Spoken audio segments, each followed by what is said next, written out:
Piece media দিনকে পৌঁছে দেওয়ার জন্য আমাদের ক্ষুদ্র প্রচেষ্টা।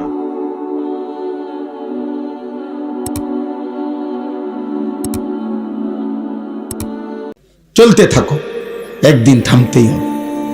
একদিন পৃথিবীর বাস্তবতা এটা, হয় মৃত্যু, নয় বার্ধক্য, নয় অসুস্থ, তোমারে থামাই দিবে। মৃত্যু এসে তোমারে থামাবেই, বৃদ্ধ বার্ধক্য আইসা তোমাকে থামাবেই, হয়তো কোনো বিপদ অ্যাক্সিডেন্ট তোমারে থামাই দিবে। একদিন শুনবা শরীরে এমন রোগ বাসা বাঁধছে। আজকে এক ভাই আমার লগে দেখা করছে, কইছে হুজুর আমি একটা মিনিট আপনার সাথে কথা কইতে চাই।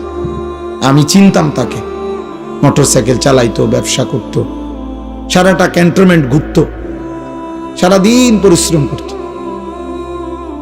উনি ভালো মানুষ, এমনি আমার সাথে এক মিনিট দেখা করতে দাঁড়াইছিল। আমি ভুলে গেছি, আবার গাড়ি ঘুরাইয়া ওনার সামনে গেছি। বললাম কি সে ভাই? কয় চেহারাটার দিকে তাকাইয়া বলল যে হুজুর আমি মনে হয় আর বেশি দিন বাঁচবো না, আমার এমন মারাত্মক রোগ হয়েছে যে আর বেশি। উনি একটা কাগজ দিছে, আমার ছেলে মেয়েগুলোর নাম আপনার কাছে দিলাম, আপনি একটু দোয়া করেন। বলছে আমার মেয়েটা একটু বড় হয়ে গেছে, বড় হয়েছে, আপনি যদি পারেন হুজুর একটা কোনোদিন আমি যদি নাও থাকি, না বাঁচি, আমার মেয়েটার জন্য একটা ভালো ছেলে দেখেন। আমি তাকাইয়ে রইলাম। এই জন্য দোস্ত থামাই দিবে তোমারে। প্রতিদিন কেউ না কেউ থেমে যাচ্ছে। অনেক আনন্দ, অনেক হাসি, অনেক ফুর্তি, অনেক সুস্থতা থেমে যাচ্ছে। তুমিও থেমে যাইবা।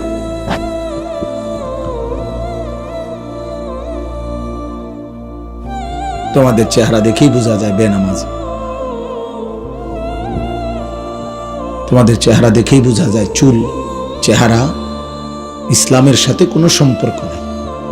কোনো অসৎ লোক তোমাদের বন্ধু, হয় মোবাইলের মাধ্যমে নয়তো বাস্তবতায়। ফাসতামিউ লাহু ওয়া আনসিতু। কোরআনুল কারীমের মধ্যে আল্লাহ তাআলা বলছেন আমার কালাম যখন পড়া হয় তোমরা মনোযোগ দিয়ে শোনো এবং চুপ থাকো, লাআল্লাকুম তুরহামুন। এতে করে অবশ্যই তোমাদের উপরে রহমত বর্ষিত হবে। এই জন্য কিশোর নওজোয়ান তোমাদেরকেও বলছি ভাই, ছোট বয়সে গুনার মাত্রা বাড়ায়ও না, কম বয়সে বেয়াদবি বেশি করো না, সাবধান। না শুনলে প্রথমেই সিদ্ধান্ত নিবা যে আমি শুনবো না, তাহলে কোনো পাপ নাই। শোনো নাই, তোমার ব্যস্ততা থাকতে পারে, ক্লান্তি থাকতে পারে, তুমি আসোই নাই, এতে কোনো অসুবিধা নাই। এই গ্রামের সবাই এখন এই মুহূর্তে ওয়াজ শুনতে হবে, এটা কোনো ফরজে আইন না, এটা কোনো বাধ্যতামূলক আইন না যে আপনারা কেউ ঘুমাইতে পারবেন না, আপনারা এখন বাধ্যতামূলক ওয়াজ শুনতে হবে, এমন জরুরি না। কিন্তু এই যে আয়শা উপস্থিত হয়ে খামখেয়ালি করা, ঠাট্টা মস্কারি, বুট বাদাম, চটপটি, হাসি মজাক, ফাইজলামি বান্দ্রামি, এটা কিন্তু অনেক বড় অপরাধ। অত্যন্ত সুকৌশলে, কৌশল করে এই ইবলিস শয়তান আমাদের এই মাহফিলগুলোর ভিতরে বুট ঢুকাইছে, বাদাম ঢুকাইছে, অথচ এর সাথে কোনো সম্পৃক্ততা নাই। এটা রীতিমতো আল্লাহর কোরআনকে এক ধরনের অপমান করা। তোমরা একজন ছোট ছেলেই ভাবো, দেখো কোনো প্রাইমারি স্কুলের বাচ্চারা ক্লাস 1-এ পড়ে, সেও তো তার টিচার যখন কথা বলে পড়ায় তখন তো সে বুট বাদাম খায় না। তাহলে এত বড় মহান আল্লাহর কালাম, আল্লাহর কোরআন যিনি পড়ছেন, পড়তেছেন আমার সামনে, তো সেই কালামের সামনে আমি বুট বাদাম খাইলাম, তো এটা কি ইনসাফ হলো? তাহলে বিষয়টা কি? এই জন্য দেখা গেছে মাহফিল শুরু হয় মাগরিবের পরে, দোকানপাট জমে যায় সকাল 10টা থেকে, এবং অনেক সময় এমন দুর্ভাগ্য যে ছেলেটা আসছিল মাহফিলে, মাঝখানের এই দোকান তারে বাধাগ্রস্ত করে, সে আটকায় যায়, মাঝপথে থমকে যায়, মাঝপথে আর আল্লাহর দিকে আসতে গিয়ে বাধাগ্রস্ত হয়। কোরআনুল কারীমের মধ্যে আছে, ওমান আযলামু মিম্মান দুক্কিরা বিআয়াতি রাব্বিহি সুম্মা আ'রাযা আনহা। তার চাইতে বড় জালেম পাপী আর কেউ হইতে পারে না, যার সামনে আমার আয়াত পড়া হয় অথচ সে তা থেকে বিমুখ, অমনোযোগী, খামখেয়ালি। আল্লাহ বলেন ও সবচেয়ে বড় জালেম। ইন্না মিনাল মুজরিমিনা মুনতাকিমুন। আল্লাহ বলেন এমন পাপী থেকে আমি আল্লাহ নিজে প্রতিশোধ নেব। প্রতিশোধ। কোন মানুষের উপরে আল্লাহর সবচেয়ে বড় শাস্তি কি দুনিয়াতে? তাকে ইবাদতের তৌফিক না দেওয়া, তাকে আল্লাহর পথে আসবার সুযোগ না দেওয়া। ভাত মাছ খাওয়ায়, পৃথিবী দুনিয়ার যা চায় তা দিচ্ছে, এটা কোনো চাহিদা পূরণ করতেছে, এটা কোনো কঠিন অবাক কিছু না। আল্লাহ তাআলা জন্তু জানোয়ারের চাহিদা আমাদের চাইতেও বেশি পূরণ করতেছে। একটি বাঘ জন্মের পর থেকে যতদিন খায় ততদিন গোশতই খায়। একটি সিংহ জন্মের পর থেকে যতদিন খায় ততদিন গোশতই খায়। তাইলে দুনিয়া তো জানোয়ার বেশি ভোগ করে। একটা হাতি প্রতিদিন, বন্য হাতি 250 কেজি খাবার খায়। গবেষকদের কথা, 90 লিটার পানি পান করে। একটি তিমি একবারে 200 জন মানুষের সমপরিমাণ খাবার খায়। তাইলে পৃথিবী, দুনিয়া, জানোয়ার আমাদের চাইতে বেশি ভোগ করে। দুনিয়া ভোগ করা, উল্লাস করা, আনন্দ করা, ফুর্তি করা, লাগামহীন, বাঁধনহীন, এটার মধ্যে তেমন কোনো সফলতা নেই। এটার মধ্যে কোনো সফলতা নেই। জঙ্গলের বাঘ তো এর চাইতে বেশি অঞ্চলে দৌড়ায়। সাগরের মাছ তো এর চাইতে বেশি অঞ্চলে দৌড়ায়। তাইলে বলেন, এজন্য ভাই ছেলেরা, বাবা এটা বুঝো, তোমাদের অনেক ছেলে, তোমরা 24 ঘন্টার মধ্যে একবারও বুঝতেছ না কি করছো, অথচ তোমরা মুসলমান। মুসলমান এত বেখেয়াল হয় না। বাস্তবতা এটা বুঝতে শেখো। আমি খুব লম্বা করব না। মুসলমান এত খামখেয়ালি হয় না। মুসলমানের একটা আলাদা মর্যাদা আছে।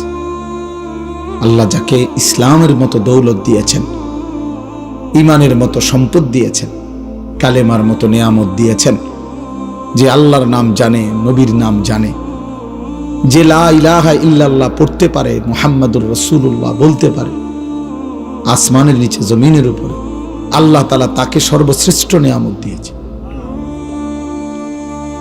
কালেমার চাইতে দামি কোনো নিয়ামত নেই, ইমানের চাইতে দামি কোনো নিয়ামত নেই, পূর্ণ কোনো নিয়ামত নেই। এই পৃথিবী কাউকে যদি 100 বারও দেওয়া হয় সেটা পূর্ণ নয়, কিন্তু ঈমান যদি দেওয়া হয় সেটা পূর্ণ। কোরআন শরীফে আল্লাহ বলছে পরিপূর্ণ নিয়ামত কি? ঈমান।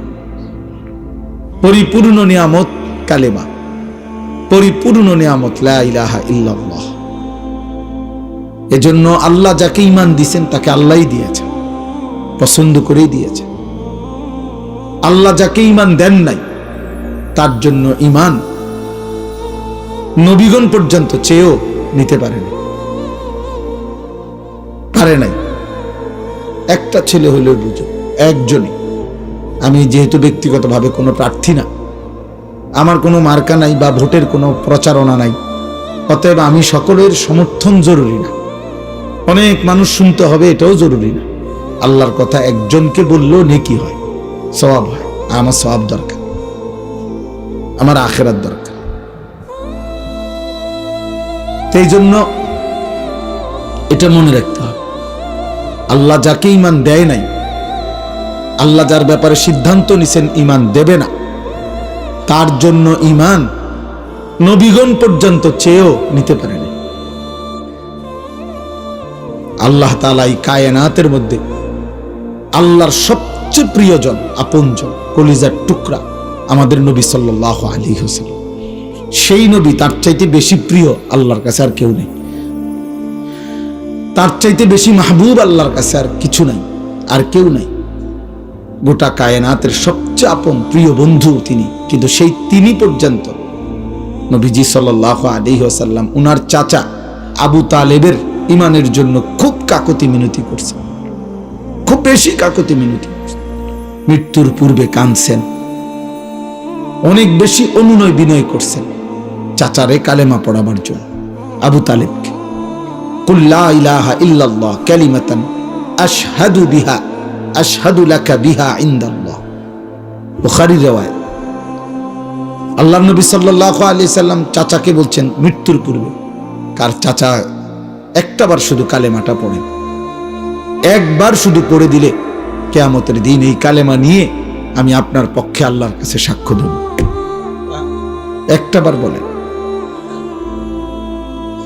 একটাবার। কিন্তু আসমানওয়ালা রব আল্লাহ তাআলা বলছে, বন্ধু আপনি আমার সবচেয়ে প্রিয়জন, আপনি আমার কলিজার টুকরা, সব ঠিক আছে, কিন্তু আমি ফায়সালা নিছি ওর ঈমান দেব না, দেব না তো দেবই না। আপনার হাতও আমি ফিরাই দিলাম, আপনার জবানও ফিরাই দিলাম।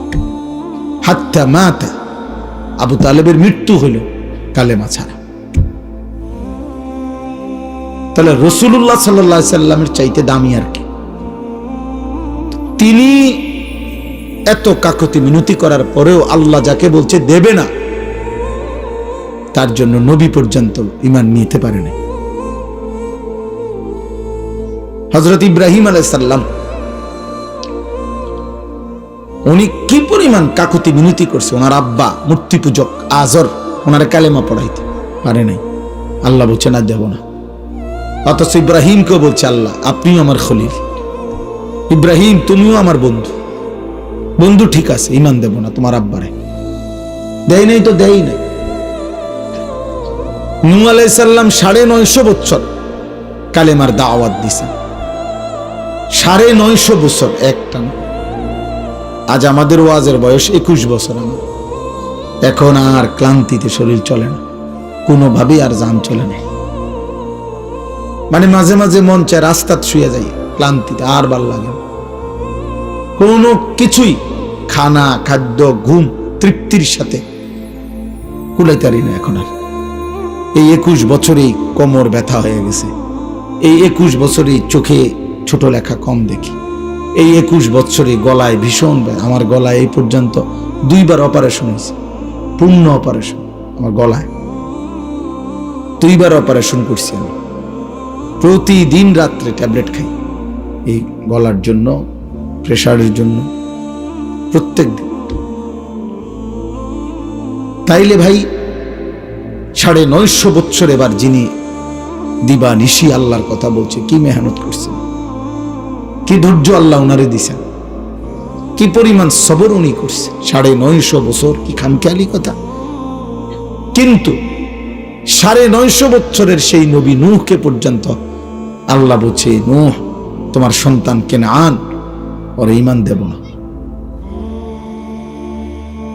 হযরত নূহ আলাইহিস সালাম যখন ছেলেটা পানিতে ডুবে যাচ্ছে, কোরআন শরীফে আছে ছেলেটা হাবুডুবু খাইতেছে ওই তুফানের পানিতে, তখন ওই নূহ আলাইহিস সালাম হাত উঠে আল্লাহরে বলছে, আল্লাহ এটা আমার ছেলে, আমার বংশধর। আল্লাহ বলছে না, মাফ করব, ওকে ঈমান দেব না। 950 বছরের নবীকে পর্যন্ত আল্লাহ ফেরত দিছে, দেয় নাই ঈমান। ছেলেটা ডুবে গেছে। জন্য প্রিয় ছেলে, বাবা তোমার জন্য ইসলাম আটকাবে না, তোমাদের জন্য ঈমান আটকাবে না, আল্লাহর দ্বীন বিজয়ের আটকাবে না, কিছুই আটকাবে না। কিন্তু তোমরা বুঝো নাই অনেকে যে ঈমান কত বড় সম্পদ, মুসলিম পরিচয় কত বড় নিয়ামত। ইচ্ছা করে আল্লাহর দেওয়া দান তোমার হাতে দিছিল, তুমি ফেলে দিলা। তুমি চুল, চেহারা, লিবাস, পোশাক,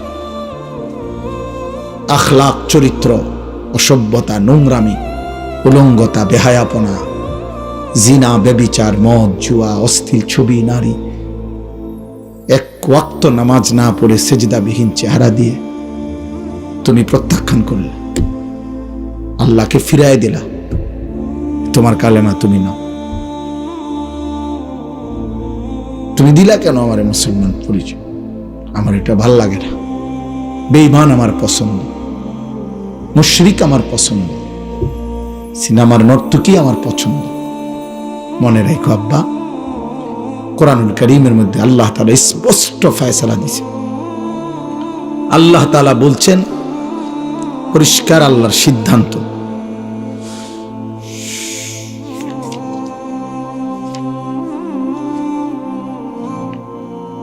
এই যে আল্লাহ তাআলা বলেন কুতিবা আলাইহি, সূরা হজ্জের মধ্যে আছে।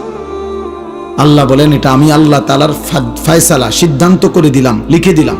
কুতিবা, আমি আল্লাহ লিখে দিলাম, আন্নাহু মান তাওয়াল্লাহু, যে শয়তানের পথ অনুসরণ করবে, বন্ধু বানাবে শয়তানের পথকে, ফাআন্নাহু ইউদিল্লুহু, নিশ্চিত আমি আল্লাহ লিখে দিলাম সে তোমাকে গোমরাহ পথভ্রষ্ট করবে। ওয়াহদিহি ইলা আযাবিস সাঈর, এবং অচিরেই এই শয়তানের পথ, শয়তান তোমাকে জাহান্নামের আযাবে পৌঁছিয়ে দেবে। অতএব ছেলেরা, বাবা, ইদানিংকালে তোমরা অল্প বয়সে নিজেকে অনেক চালাক মনে করো।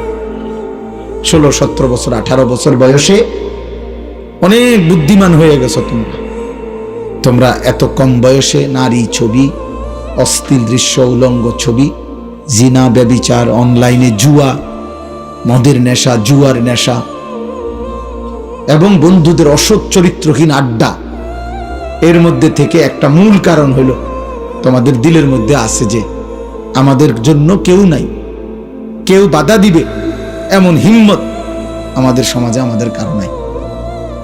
মা, বাবা, আত্মীয় স্বজন, ওই যে দেখেন ওই বেয়াদব, দেখেন এই যে বেয়াদব, এই দেখেন 2 বেয়াদব, যাও দুনো বেয়াদব উঠে যাও, কানটা ধরে উঠায় দাও, একদম কানে ধরে উঠায় দাও, হিম্মত হইলে তোমার ধাক্কা দিয়ে উঠায় দাও। দেখেন বেয়াদব, দেখেন দুজন ভিডিও করতেছে, এই বললাম না প্রতিবন্ধী। হ্যাঁ, এখন লজ্জা পাইছনি? দেখো এখন তো সবাই ঠিক কইছে, ভাল লাগছে কিনা দেখো, হাসে, দেখেন আস্তাগফিরুল্লাহ, আস্তাগফিরুল্লাহ, ব্রেনে কাজ করে না। হ্যাঁ বাবা, জানো না তোমরা, হয়তো কেউ বুঝাইয়াও বলবে না তোমাদেরকে, সমাজ তাকায় তাকায় দেখতেছে তোমাদের অধপতন, নদীটা ভাঙ্গা যাইতেছে, পাহাড়টা গলে যাইতেছে, ভবনটা ধসে পড়তেছে, মুসলমানের একটা সন্তান 16 বছরের নষ্ট হয়ে যাচ্ছে, এই সমাজ তাকায় তাকায় দেখতেছে।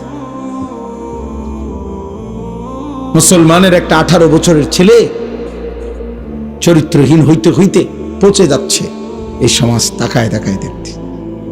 বাবা, আমার চোখের সামনে ছেলেটা নষ্ট হয়ে যাইতেছে, কারো হিম্মত নেই, কারো চুল রাখছো এমন বেঈমানের মতো, এমন গাদ্দার, এমন সন্ত্রাসী, এমন চাঁদাবাজ, এমন দুষ্ট শয়তানের মতো যে এই সমাজের কারো হিম্মত নাই তোমরা বলবে।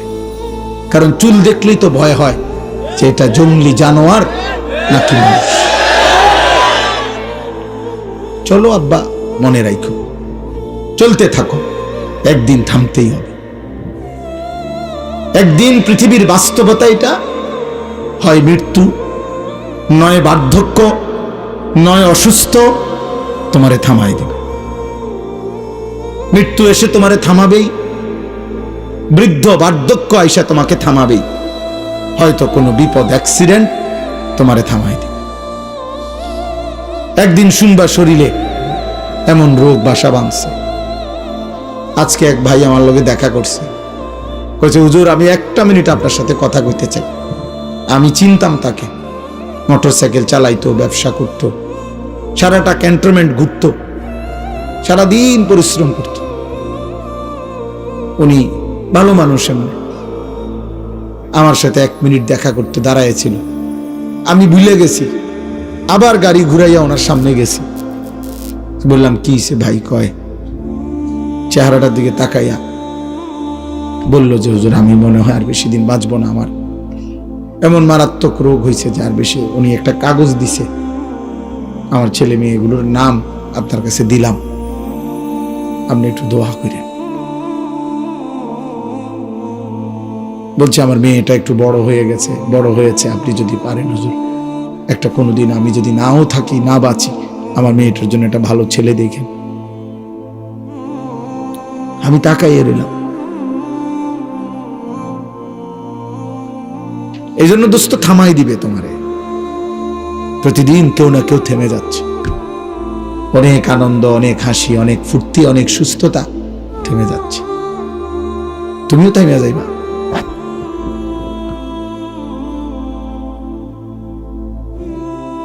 তোমাদের চেহারা দেখেই বোঝা যায় বেনামাজি, তোমাদের চেহারা দেখেই বোঝা যায় চুল, চেহারা ইসলামের সাথে কোনো সম্পর্ক নেই। কোন অসৎ লোক তোমাদের বন্ধু, হয় মোবাইলের মাধ্যমে নয়তো বাস্তবতায়। চিল্লাও কেন, হে হে করলে কি হবে? মানে এরকম করতেছ যে কি বুঝাইতে চাচ্ছ? কাকে বলতেছ? কাকে বলতেছ? চিল্লাচ্ছ কেন? যারা চিল্লাইতেছ তারা কি জোনায়েদ বাগদাদি যারা, তারা নাকি পাগল, মানে মাতাল আর কি। মানে করছে এটা কইলে তো হুজুরে কইব হ্যাঁ ঠিক। আহাম্মক, কি বলতেছ? বুঝতেছ কিছু? কেন চিৎকার দিচ্ছ? বুঝো কিছু বেটা? আমি কি তোমার সমর্থনের জন্য আসছি নাকি বেটা? তুই ভোটে দাঁড়াইছি নাকি? আমি তোমারে মনে করাইতে আসছি। আমি তোমাকে মনে করাইতে আসছি বাবা, তোমার আপন কেউ নাই। স্বার্থপর দুনিয়া তোমারে ভুলে গেছে। যদি মনে থাকতো কারো, তাহলে তোমার বাবার চোখে পানি পড়তো, তোমার মায়ের চোখে পানি পড়তো, তোমার বড় ভাই আপন জনদের চোখে পানি পড়তো যে আমাদের ছেলেটা, আমাদের নাতিটা, আমাদের ভাইটা, আমাগো ভাগিনাটা এমন কেন? আমার এই ছোট ভাই যে বয়ান করছে, প্রয়োজনে তারা এখন ডাইকা আনো, জিজ্ঞাসা করো। এক ছোট ভাই, আপন ভাইকে আমি সন্তানের মতো হাতে ধরে রাখছিলাম আজীবন।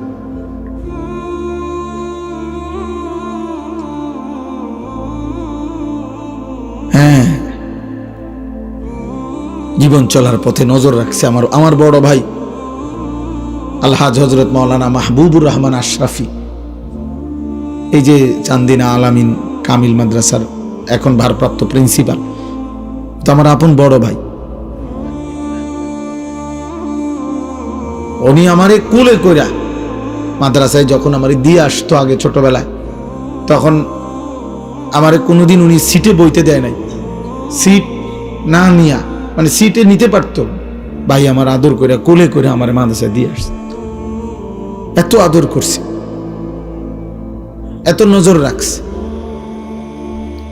যেদিন আমার চাকরির ইন্টারভিউ, মানে আমি পড়ালেখা শেষ করে ফেলছি বেটা, কসম খোদার, চাকরির ইন্টারভিউ দেবো যেদিন, টাইটেল পাস করে ফেলছি কামেল মাস্টার্স, চাকরি দিতে যাও, ইন্টারভিউ দিতে যাবো আজকে, ওই দিনও উনি শুধু এই মাথার চুলটা মনে 2 বার বা 3 বার কাটাইছে, যে সমান করাইছে, চুল সমান হয়েছে না।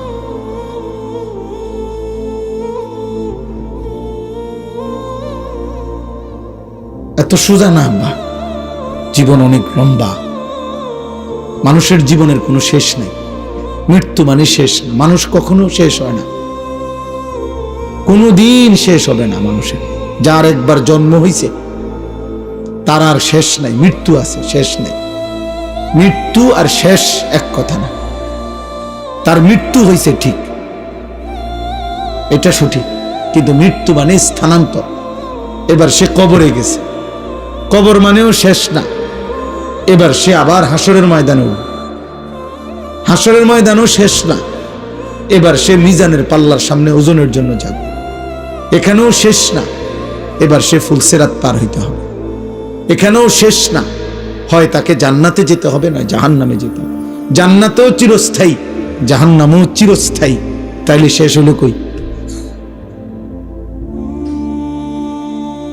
মানুষের শেষ হলো কই? মানুষ কেবল স্থানান্তর হয়, মানুষ কেবল জায়গা বদলায়। এজন্য মৃত্যুকে ইন্তেকাল বলে। মৃত্যুকে কি বলে? ইন্তেকাল মানে স্থানান্তর। ইন্তেকাল মানে জায়গা নাড়া, এখানে ছিল এখানে নিয়ে আসছে, এই যে ইন্তেকাল। মানে আমি এই কাগজগুলোকে স্থানান্তর করলাম, এই জন্য আব্বা সবচেয়ে জরুরি বিষয়, কার সাথে চলতেছ, কারে বন্ধু বানাচ্ছ, মোবাইলে হোক আর বাস্তবে হোক। জীবনটা, মানুষ মানে সমাজবদ্ধ জীব। আমি এই আয়াতের তর্জমা বলার জন্য এই কথাটা বলতেছি। মানুষ মানে সমাজবদ্ধ জীব। মানুষ একাকী থাকতে, বেঁচে থাকাকালীন, কবরে তো একাকী থাকবেই, ঠিক আছে, কিন্তু দুনিয়াতে মানুষ যখন মানুষ বেঁচে আছে, সুস্থ হায়াত আছে, একাকিত্ব মানুষ পছন্দ করে না, একা থাকতে চায় না।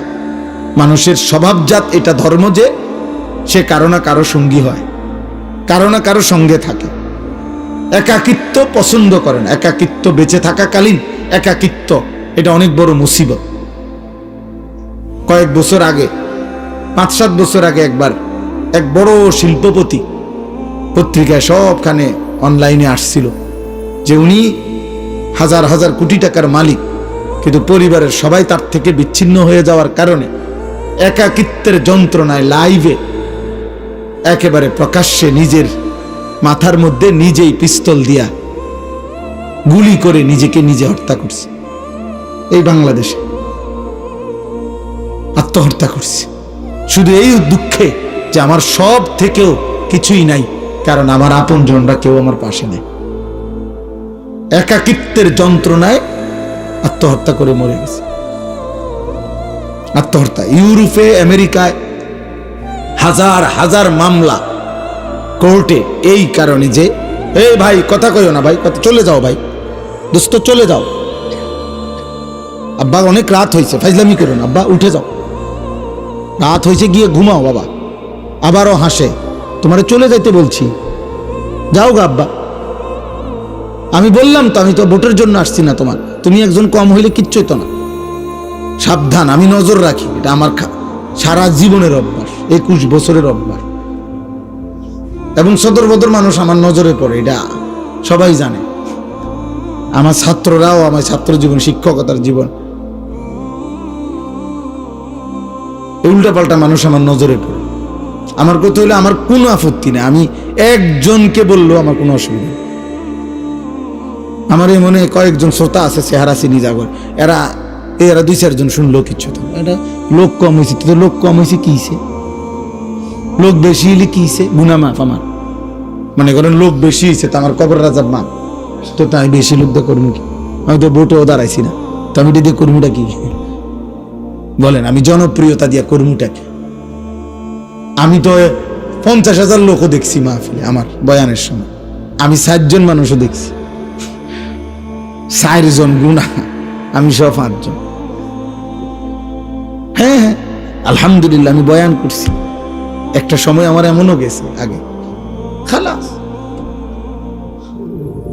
দুষ্টামি করো না, আমি তো নিষেধ করলাম তোমার কাছে, বললাম ফাজলামি করো না, পরস্পর কথা বলো না, তুমি তোমার জন্য শোনো, আর ক্লান্তি লাগলে চলো বাড়িতে যাও।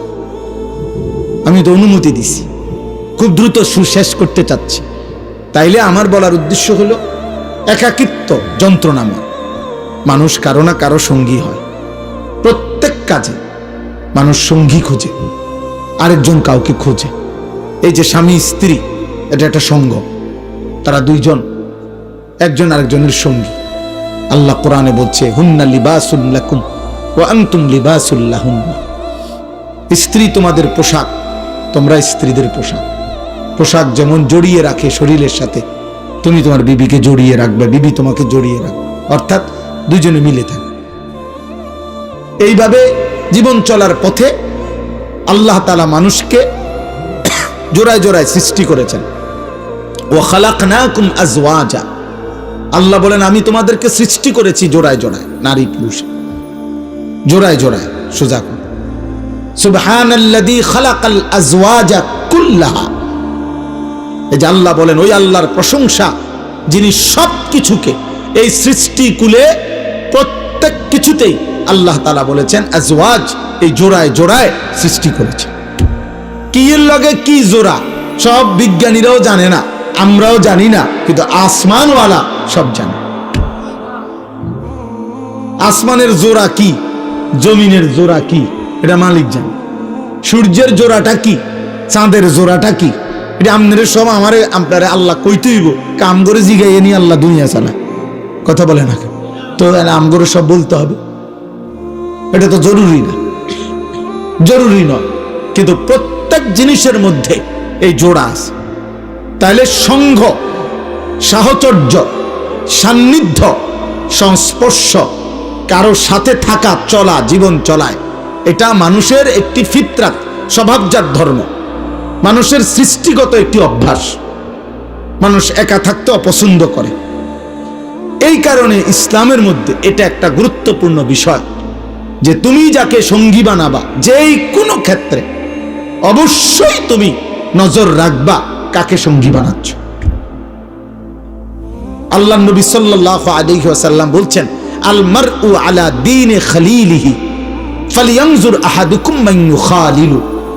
এই অল্প কদ্দুর, আধা ঘন্টা লাগবে না ইনশাআল্লাহ, আমি দোয়া করে দেব। শুধু সবাই আমার কথাটা মনোযোগ দিয়ে শোনেন। ছেলেরা ভাই তোমরাও শোনো, বাবা একবারের জন্য শোনো, তুমি না মাইনো ঠিক আছে, কারণ আমি তো তোমার মানাইতে পারবো না। ফায়সালা তো আল্লাহর হাতে, ফায়সালা মালিকের হাতে। তাইলে আমি বললাম, আল্লাহ নবী সাল্লাল্লাহু আলাইহি ওয়াসাল্লাম বললেন, প্রত্যেক ব্যক্তি তার সঙ্গীর আচরণ দ্বারা প্রভাবিত হয়। সঙ্গীর আচরণ দ্বারা কি হয়? প্রভাবিত হয়। সঙ্গীর আচরণ দ্বারা আকর্ষিত হয়। সঙ্গীর আচরণ দ্বারা নিজেকে গড়ে তোলে। আল্লাহ রাসূল সাল্লাল্লাহু আলাইহি ওয়াসাল্লাম বলেছেন, ফালিয়ানজুর আহাদুকুম মান ইউখালিলু। অতএব তোমরা প্রত্যেকে উম্মত লক্ষ্য রেখো, তুমি কাকে বন্ধু বানাচ্ছ, তুমি কাকে সঙ্গী বানাচ্ছ, এটা তুমি খেয়াল রাখো। আল্লাহ নবী সাল্লাল্লাহু আলাইহি ওয়াসাল্লাম বলেন, ইন্নামা মাসালুল জালিসিস সালিহ ওয়াল জালিসিস সু কাহামিলিল মিস্ক ওয়া নাফিখিল কির। উত্তম সঙ্গী আর মন্দ সঙ্গী, খারাপ সঙ্গী, আল্লাহ নবী সাল্লাল্লাহু আলাইহি ওয়াসাল্লাম বলেন এই দুইটার উদাহরণ হলো একজন আতর বিক্রেতার মতো, আরেকজন কামারের দোকানদারের মতো। আল্লাহ নবী সাল্লাল্লাহু আলাইহি ওয়াসাল্লাম বলেন, ফাহামিলুল মিস্ক, যিনি আতর বিক্রেতা, তুমি তার কাছে গেলে সে তোমাকে, তার থেকে তুমি তিনটা বিষয় পাবে। এক, ইম্মা আন ইউহযিকা, সে তোমাকে নিজের থেকে কিনো বা না কিনো, হয়তো ছোট্ট একটা আতরের শিশি এমনিতেই তোমারে হাদিয়া দিবে, উপঢৌকন দিবে, আচ্ছা ঠিক আছে আপনি এটা রাখেন। দুই, ওয়া ইম্মা আন তাবতাআ মিনহু, অথবা তুমি নিজেই পছন্দ করে যে কোনো একটা আতর সুগন্ধি কিনে নিবে। অথবা ওয়া ইম্মা আন তাজিদা মিনহু রিহান তাইয়্যিবা, অথবা কমপক্ষে সে যদি তোমারে নাও দেয়, তুমি যদি নাও কেনো, কিছুক্ষণ দাঁড়ায়া থাকার কারণে তোমার নাকে সুগন্ধি লাগবে। তার মানে সুগন্ধ ছাড়া এখান থেকে তুমি কিছুই পাবে না। দাম সে যদি দেয় তাও নিলা, তুমি কিনলেও নিলা, নয়তো তুমি ঘ্রাণ পাইবে। ওয়া নাফিখুল কির, আল্লাহ নবী সাল্লাল্লাহু আলাইহি ওয়াসাল্লাম বলেন, আর কামারের দোকানদার, কামার বুঝেন তো না, লোহা পিটাইয়া যারা কি করে বিভিন্ন জিনিস বানায়, এই কামারের দোকানদার, আল্লাহ নবী সাল্লাল্লাহু আলাইহি ওয়াসাল্লাম বলেন, তুমি তার কাছে গেলে কিছুক্ষণ বসলে সে তো তার কাছ থেকে তুমি দুইটা জিনিস পাবে। ইম্মা আন ইউহরিকা সিয়াবাকা, হয়তো কিছুক্ষণ বসে থাকলে দেখবে কোনো এক ফাঁকে তোমার কাপড়ের কোনো কোনা পুড়ে গেছে, ওই যে কয়লার লাল এগুলো আগুনের কারণে পুড়ে গেছে। আর যদি তুমি খুব কেয়ারফুল থাকো যে কাপড় যাতে না পড়ে, ঠিক আছে, তবে ওয়া ইম্মা আন তাজিদা মিনহু রিহান খাবিসা, তাহলে অবশ্যই তার কাছে যতক্ষণ বসবে ততক্ষণ নাপাক দুর্গন্ধ এটা তো নাকে মিলবে। আল্লাহ নবী সাল্লাল্লাহু আলাইহি ওয়াসাল্লাম বলেন, অতএব তুমি যদি ঈমান আমলওয়ালা কোনো ব্যক্তির সঙ্গী হও, তার থেকে আতরের সুঘ্রাণ মিলবে। তুমি যদি কোনো ফাসেক, ফুজ্জার, পাপী, অসভ্য, চরিত্রহীন, লম্পট, মদখোর, গাঁজাখোর, নেশাখোর, চরিত্রহীন, আল্লাহর নাফরমান, নামাজ নাই, সেজদা নাই, বন্দিগি নাই, আল্লাহ নাই, রাসূল নাই, তো তুমি তার কাছ থেকে তোমার জীবনটা হয় সে নষ্ট করবে, আর নয়তো দুর্গন্ধ ছাড়া, অশ্রাব্য কথা ছাড়া, গালিগালাজ বিশ্রী অসভ্য কথা ছাড়া আর কিছু মিলবে না। অসংখ্য যুবক তোমরা, আমরা জানি বাবা, অসংখ্য যুবক তোমরা এক বয়সী যখন একত্র হও, নারীকে কেন্দ্র করে অশ্লীল ছবি দেখতে দেখতে, উলঙ্গ ছবি দেখতে দেখতে তোমরা এমন বিশ্রী কথাবার্তা নিজেদের মধ্যে বলো যা কোনো কুত্তাও বলে না। যদি কুত্তার জবান থাকতো তো কুত্তাও বলতো। মুসলমানের বাচ্চা এত নিকৃষ্ট কথা বলে, এত জঘন্য কল্পনা করে, হ্যাঁ হ্যাঁ, এমন অশ্রাব্য কথা বলে। তো আল্লাহ নবী সাল্লাল্লাহু আলাইহি সাল্লামের জন্য বলছেন উত্তম সংঘ এটা গুরুত্বপূর্ণ। এবার আসেন 3 নম্বর হাদিস। আল্লাহ নবী সাল্লাল্লাহু আলাইহি সাল্লাম বলেছেন, লা তুসাহিব ইল্লা মুমিনান, যে ঈমানদার নয় তুমি তাকে বন্ধু বানায়ো না। নবীজি বলছেন, ওয়ালা ইয়াকুল মালাকা ইল্লা তাকিয়ুন, ভালোবেসে মহব্বত করে মুত্তাকি আল্লাহ ভীরু ব্যক্তি কাউকে তোমার সম্পদ থেকে কানা করিও খাওয়াইও না। বিপদে ফইরা, সাফে ফইরা, অথবা পারিপার্শ্বিকতার কারণে যদি নিরুপায় হইয়া কোনো কারণে 20-50 টাকা খাওয়াইতেও হয়, খাওয়াইলা, কিন্তু কলিজার মধ্যে ভালোবাসা নিয়া কোনো ফাসিক, কোনো নাফরমান, কোনো পাপী আল্লাহর দুশমনকে তুমি এক কড়া, এক লোকমা খাবার দিও না। আল্লাহ রাসূল নিষেধ করেছে। হ্যাঁ, সরকারি ভাবে জেলখানার আসামিকেও তো খানা দেওয়া হয়, কিন্তু পছন্দের সাথে না। ফাঁসির দণ্ডপ্রাপ্ত আসামিকেও খানা দেওয়া হয়, কিন্তু সেটা তো মহব্বতের সাথে না। এরকম আর কি। তো এই জন্য আল্লাহ নবী সাল্লাল্লাহু আলাইহি সাল্লামের এই 3টা হাদিসের আলোকে এবার আমি শেষ আয়াতের তর্জমাটা বুঝাইতে চাই, যে এই আয়াতগুলো যেগুলো আমি পড়ছি কোরআনুল কারীমের 19 নম্বর পারা 25 নম্বর সূরা, সূরায়ে ফুরকান। এই ফুরকান, এই সূরার মধ্যে এই কথাটাই মূলত এই আয়াতগুলোতে আছে। কিয়ামতের দিন হাসরের ময়দানে প্রত্যেক নাফরমান পাপী ব্যক্তি, খোদার কসম আল্লাহ বলছে, অগণিত অসংখ্য পাপী নাফরমান ব্যক্তি হাসরের ময়দানে নিজেদের আঙ্গুল এইভাবে দাঁত দিয়া কামড়াইতে কামড়াইতে আফসোস করতে করতে দুনিয়ার যেই সমস্ত বন্ধু সঙ্গী যাদের কারণে সে গুনাহ আর পাপ আর অসভ্যতার চরিত্রহীনতা, আল্লাহর নাফরমানি আর আল্লাহর অবাধ্যতা করেছিল, ওদের নাম স্মরণ করে করে আফসোস করবে, আফসোস করবে, আফসোস করবে, আর বারবার বলবে, হায় যদি রাসূলের কথা শুনতাম, যদি আল্লাহর কথা শুনতাম, যদি নেককার মানুষের সঙ্গী হতাম, যদি আল্লাহর প্রিয় বান্দাদের কথা শুনতাম। মক্কার কুরাইশদের একজন বড় সর্দার ছিল উকবা ইবনে আবি মুআইত, কুরাইশ কাফের। এই কাফের একদিন অনেক মেহমানকে দাওয়াত দিছিল, তার অভ্যাস ছিল সে মেহমানদারি করত। তো নবীজিকেও দাওয়াত দিছে। নবীজি যখন তার বাড়িতে আসছে, আল্লাহ নবী সাল্লাল্লাহু আলাইহি সাল্লাম তখন খাইতে বসে হাত ধুইতেছিলেন না, খাবার নিচ্ছেন না। তখন উকবা ইবনে আবি মুআইত সে বলছে, মুহাম্মদ তুমি খাবার নিচ্ছ না কেন? তখন আল্লাহ নবী বললেন, চাচা আমি ততক্ষণ পর্যন্ত আপনার খাবার নেব না যতক্ষণ না আপনি আমার কালেমা না পড়বেন। তো উকবা ইবনে আবি মুআইত সে মনে মনে ভাবল, এখন যদি আমি কালেমা না পড়ি আর মুহাম্মদ যদি আমার ঘর থেকে না খেয়ে মেহমান ফিরে যায়, তাহলে এটা গোটা আরবের মধ্যে নিন্দা হবে, মানুষের মধ্যে কুৎসা রটনা হবে যে উকবার বাড়ি থেকে মেহমান না খাইয়া চলে গেছে। আরব দেশের মানুষ মেহমানদারি যুগ যুগ ধরে তাদের ঐতিহ্য ছিল, মেহমানকে ফিরাইয়া দেওয়া তারা খুব লজ্জা মনে করত, ভীষণ লজ্জা। এখনো আমরা এই মক্কা মদিনায়, আমরাও হজ উমরায় দেখছি বারবার আরবীয় মানুষের মধ্যে মেহমান নামাজি খুব বেশি, মেহমানদারি। তো উকবা চিন্তা করছে, মুহাম্মদ তো মেহমান আমার, ফিরে যাবে না খাইয়া, আর এটা তো লজ্জার বিষয়। এই জন্য আল্লাহ নবী সাল্লাল্লাহু আলাইহি সাল্লামকে খাওয়াইবার লাইগা কালেমা পড়ে ফেলছে, কালেমা পড়ছে আর কি।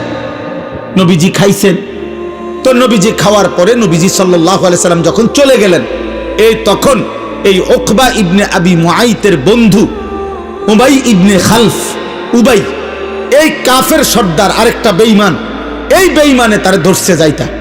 দোস্ত, আজ এতদিনের সম্পর্ক, বন্ধুত্ব, সেই ছোট্টবেলার থেকে আমরা একসাথে বড় হইলাম, আমরা তোমার সাথে চলি ফিরি, লাকাদ সাবাতা, তুমি আজ ধর্ম ত্যাগ করলা, তুমি আমাদের বাপদাদার মুখে চুনকালি দিয়া দিলা। আমরা এতদিনের বন্ধুত্ব, একসাথে চলি ফিরি, একসাথে মদ খাই, জুয়া খেলি, একসাথে নাচি গাই, ফুর্তি করি, একসাথে জিনা করি, ব্যভিচার করি, অসভ্যতার সব আমরা একসাথে করি। আজ কথা নাই, বার্তা নাই, মুহাম্মদের কালেমা পড়ে ফেললা। উকবা ইবনে আবি মুআইদ বলল, তোমরা তো দেখছো, সে যদি না খেয়ে যেত তাহলে তো আমার বেইজ্জতি, মেহমান আমার ঘর থেকে ফিরে গেছে, এই জন্য আমি না পারতে কালেমা পড়ছি। উবাই ইবনে খালফ, এই সে তখন তাফসিরে আছে, সব তাফসিরে এটা আছে, সে তখন বলছে, উকবা, তাহলে যদি আমাদের মধ্যে বন্ধুত্ব থাকতে হয়, এই বন্ধুত্বের দাবি নিয়ে বলতেছি, তুমি যতক্ষণ পর্যন্ত মুহাম্মদের কালেমা মুহাম্মদের কাছে ছুড়ে না দিয়ে আসবা, প্রত্যাখ্যান না করবা, আমাদের বন্ধুত্ব থাকবে না। নাউযুবিল্লাহ। তখন উকবা বলছে, তাহলে আমারে কি করতে হবে দোস্ত? বলছে, মুহাম্মদ এখন যাইবা, যে অবস্থায় আছে ওই অবস্থায় নাউযুবিল্লাহ তার কপালে থুতু দিয়া তার কালেমা তারে ফেরত দিবা। আল্লাহর কসম ভাইয়া, বাবা, এই বেঈমান, আহা, এই বন্ধুর খপ্পরে পড়ে, এই বন্ধু নামের এই শয়তানের খপ্পরে পড়ে এই বেঈমান তো কালেমা পড়ে ফেলছিল, কিন্তু সে গিয়া আল্লাহ নবী সাল্লাল্লাহু আলাইহি সাল্লাম তাফসিরে আছে, তখন কাবা শরীফের পাশে নবীজি তখন নামাজের সেজদা দিছেন, সেজদারত অবস্থায় নবীজিকে সে থুতু মেরে নবীর কালেমা নবীকে ফেরত দিস, বন্ধুত্ব টিকাবার জন্য। আল্লাহ তাআলা তখন এই আয়াতগুলো নাজিল করেছেন এবং আল্লাহ তাআলা তখন এই কথাটা বলছেন, হায় নাফরমান, কি করলা? সেদিন কিয়ামতের দিন আফসোস করবা, সেদিন কি পরিমাণ আফসোস করবা যে আহা কি করলো। এই দেখেন, এবার তর্জমা শুনেন, কাইলে কথা শেষ। ওয়ায়াউমা তাশাক্কাকুস সামাউ বিল গামাম ওয়া নুজ্জিলাল মালাইকাতু তানজিলা। আল্লাহ তাআলা বলেন, হাসরের মাঠ যখন কায়েম হবে, তখন পায়ের নিচের জমিন আর উপরের আসমান, তো উপরের আসমান মেঘমালায়, মেঘ সাদা সাদা চাকা চাকা মেঘ না, এই মেঘমালায় আসমান ভরে যাবে। আর এই মেঘের ভিতর থেকে হাসরবাসীরা, মানুষরা সবাই তাকিয়ে দেখবে, অনুজ্জিলাল মালাইকাতু তানজিলা, কোটি কোটি ফেরেশতা মেঘ ভেদ করে যেন আসমান থেকে জমিনে নামতেছে, হাসরের মাঠে নামতেছে। প্রত্যেকে এই মানুষগুলোর আমলনামা হাতে নিয়ে আল্লাহ তাআলার সামনে এসে পুরা হাসরের মাঠে অবস্থান করবে। আল্লাহ বলেন, চারিদিকে যখন কোটি কোটি ফেরেশতা দাঁড়ানো দেখবে হাসরবাসী, এক, দুই নাম্বার, ওয়াজিআ ইয়াউমাইদিন বিজাহান্নাম, জাহান্নামকে সামনে দেখবে। ওয়াজাআ রাব্বুক, আল্লাহ বলে, তোমার রব আল্লাহ তিনি নিজেও কুদরতি সিংহাসনে কুদরতি ভাবে আসবেন, তিনি উপস্থিত থাকবেন। ওয়াল মালাকু সাফফান সাফফা, কোটি কোটি ফেরেশতা সারিবদ্ধভাবে দাঁড়িয়ে থাকবে।